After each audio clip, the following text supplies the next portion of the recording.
jéemuma jiitu li nga xam ne ay gëstu la. mais kumpa gi ci lan la ñu jëm. parce que feebar bi xëy na yaakaar ne mu ngi fi mais bu ñu gisee ni muy lawee ba léegi wàññeekoogul enjeu bi aussi ñu ngi wax ni pic bi moom dafa mel ni bu ñu jógee ci cas communautaire yi pic la ñu jël. fan ngeen ko àpp. waaw ci wàllu bon pic bi moom defe naa ni man li ma ciy wax du changer nee naa du pour ñun du objectif damay wax ni pic bi bu ñu ko xamee day fekk ñu passé ko ñu xam ne pic bi mi ngi woon fële. kon mu ngi suñu kanam. xaw ma ne mi ngi suñu kanam wala mi ngi suñu ginnaaw man du loo xam ne dinaa ci wax parce que li ma jàpp rek mooy ñu ngi ci wàllu fi ngi toll ci phase bi ñu ngi ci phase wàllante bi mi ngi feebar baa ngi law ci biir dëkk bi. stratégie yi ñu mën a def yëpp mooy jéem a dakkal wàllante boobu aujourd'hui kenn mënul projeter les gens se projettent fii ak ñaari weer ñetti weer ay projection la et bu ñu jàppee projection yi ñu defoon yëpp a faussé donc moo tax ñu dellu suwaat ni humilité bi nga xam ne moom la ñu am ci wàllu feebar bi parce que am na ay mesures yoo xam ne jël nañ ko parce que aussi feebar bi gis nañ ni mi ngi lool mais am na ay mesures yoo xam ne dafay am impact ci feebar bi ci évolution am suñ jëlee déjà fermeture frontière bi am na lu mu wàññi ci ñun c'est-à-dire importation bi dañ na port de masque bi il faut ñu évaluer impact bi ñu xool naka lay évoluer parce que du quelque chose de mathématique transmission bi amuñu ci maîtrise ba nga xam ne mën nga ne ok bu ma calculer x plus y égale z pic bi c'est le 20 janvier non mënuñu ko tey ay xayma la et ni may faral di wax au départ mi ngi ciy doon wax ci estimation yi dañu doon wax ni Sénégal 10% de la population bi ñooy am feebar bi mu nekk presque 1,5 million wu nit ñu ne ci 1,5 million yi 10% yi dinañu am forme grave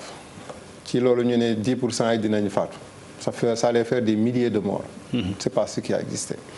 Pareil pour ces personnes yi nga xam ne ñooy xayma di estimer tous les jours aussi dañuy réajuster parce que am na ay aspects yoo xam ne mënuloo ko mesurer.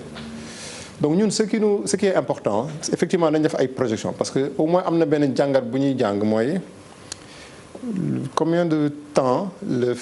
cas yi di doubler mooy dédoublement des cas yi par exemple. laa jeex fi nekk nii depuis ñu commencé ñu ngi egg à peu près 11 jours gis nañu à peu près fii ak chaque 11 jours suñu cas yi day doubler donc lan la ñuy jox comme perspective mooy ñu anticiper sur déjà place yi ñu war a am ñu xam ne fii ak par exemple fii ak le 20 war nañu am junni lal yoo xam ne war na disponible parce que xalaat nañ ne am na malade yu ñëw en espérant que mesures yi ñu jël ci wàllu dakkal circulation bi entre régions yi ci wàllu sorianto bi hygiène bi masque yi parce que yooyu yëpp bu mesures yi amee effet dina wàññi normalement suñu prévision yi am mais ça n'empêche pas que dañu am prévision maintenant ci wàllu kañ lay jeex kooku moom man personnellement du ma ci jublu ñun li ñuy jublu rek mooy dina des dina yàgg te on se prépare on peut quand même supposer que bokk nga ci scientifique yi dey président de la République ne ko fii ak septembre bokk nga ci quand même loolu dañuy projeter xam nga c'est une projection xam nga aujourd'hui bu ñu xoolee tendance septembre bu optimiste la wala non ça peut être une projection optimiste parce que bu ñu xoolee tendance mondiale bi ci zone yu bëri mi ngi wàcc mais déclinaison bi dafay dépendre rek si degré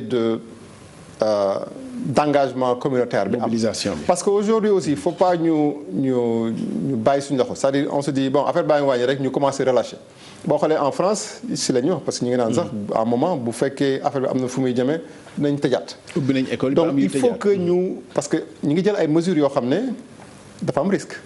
entre guillemets c'est-à-dire bu ñu respecté wu les mesures bu ñu nee ubbi nañ jàkk yi ñi ñu ngi fay dem respecté wu ñu mesures yi ñu ngi ci l'école bi respecté wu ñu mesure bi mais risque bi ñu am mooy effet rebond la ñu am donc cas yi dina gën a yokk mais bu ñu vraiment que si chaque Sénégalais chaque personne vivant dans ce pays respecte na les mesures malgré les ouvertures yi ñuy def lâcher un peu ci yenn restrictions yi la logique voudrait c'est logique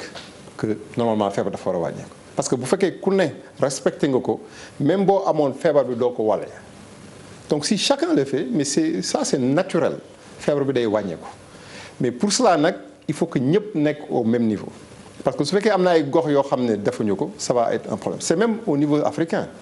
ñun Sénégal lu ñu xeex ba ñu pare ñu ne ok ñun Sénégal tey nañ ko ñu ibbi suñuy frontière fekkee dëkk ñu wër defuñu même stratégie bi mais feebar bi day dugaat donc c'est pourquoi dafa nekk loo xam ne il faut effectivement s'attendre à ce que ça se fasse dans la durée mais peut-être nombre de cas yi bu ñu ci respecter les mesures normalement war na wàññi et normalement incha allah fii ak quelques mois war nañu gis résultats yi. docteur sincèrement kilifay réew mi président de la République souvent buy justifier dogal yi mu jël da koy delloo scientifique yi. pour muur waaye est-ce que parapluie boobu est-ce que du yéen a ngi du yéenay légitimer décision yi nga xam mu ngi koy jël te muy ay décision politique ci wàllu social ak yooyu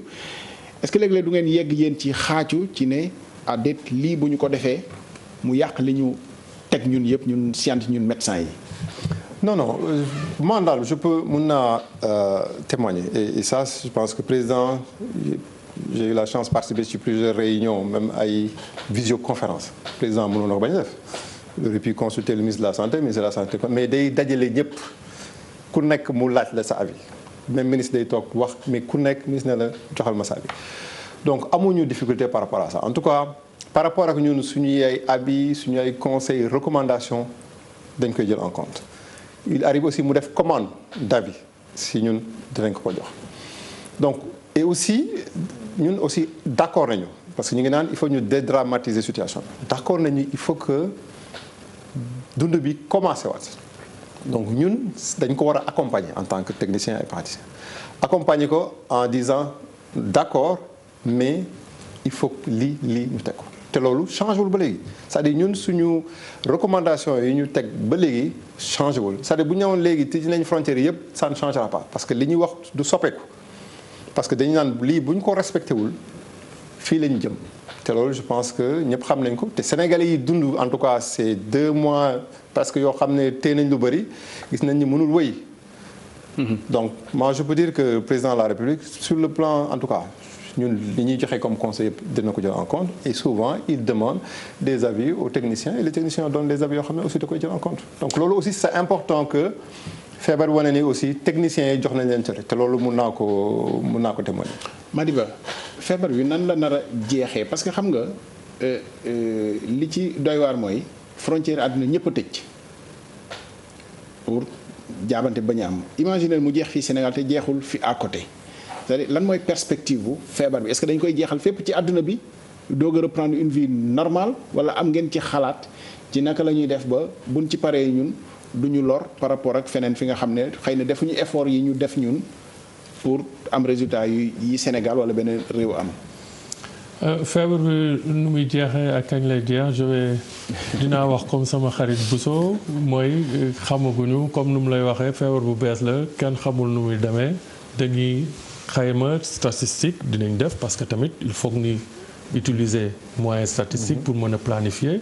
mais nu muy évoluer moom rek xam moom moo tax ma ne il faut qu'on soit humble et comme c'est une pandémie maanaam ci monde bi la donc suy jeex tamit ci monde bi la war a jeexee que dëkk yi ndànk-ndànk mu commencé ci benn ñaar ñett feebar bi commencé fa wàññeeku virus bi ba nga xam ne tuuti ba et cetera te ci biir loolu comme ñu ngi wut garab ñu ngi wut vaccin su yooyu yëpp ñëwee ba am eh bien virus bi dina continuer di circuler mais moyens yooyu nu am dina tax ba dootul def des épidémies et cetera ñu mën ko contenir mais virus bi mën na continuer di circuler yàlla rek xam kañ lay jeex. Donc loolu laa ci mën a wax fu mu ne nii pour wax ne il faut que ñu continuer di liggéey bu kenn wàccee sa loxo parce que gis nañ ko su demee ba wàññeeku ba nga commencer vivre normalement su fekkante ne continuer aux mesures yoo war a jël mën na am une recrudescence parce que gis nañ ko ci ay fànn même Chine aujourd'hui ñu ngi wax ay confinement ci yenn zones yi donc pour dire que il faut que toujours ni vigilant ñuy suivre di xayma di xool sur le plan santé publique ndax dispositif bu ñu mettre en place mu ngi fonctionner pour gis teel a gis cas yi et cetera et am na besoin lu mu wax lu fondamental lu important te loolu dam ci bëgg insister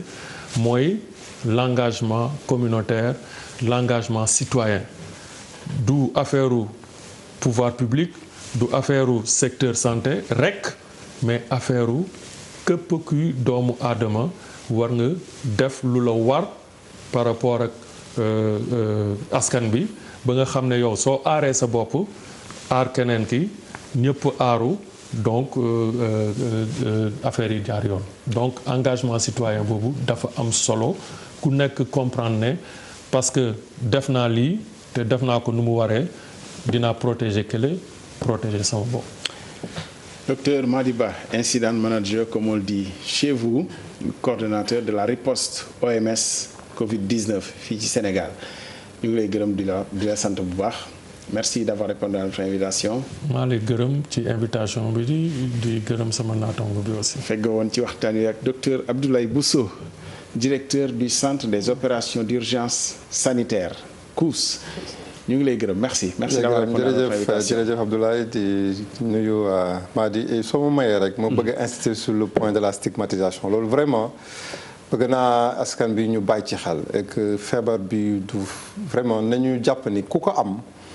buñ la stigmatiser xaw ma na lu ñu koy waxee ci wolof mais wax boobu xam naa singli il faut ma jàng loolu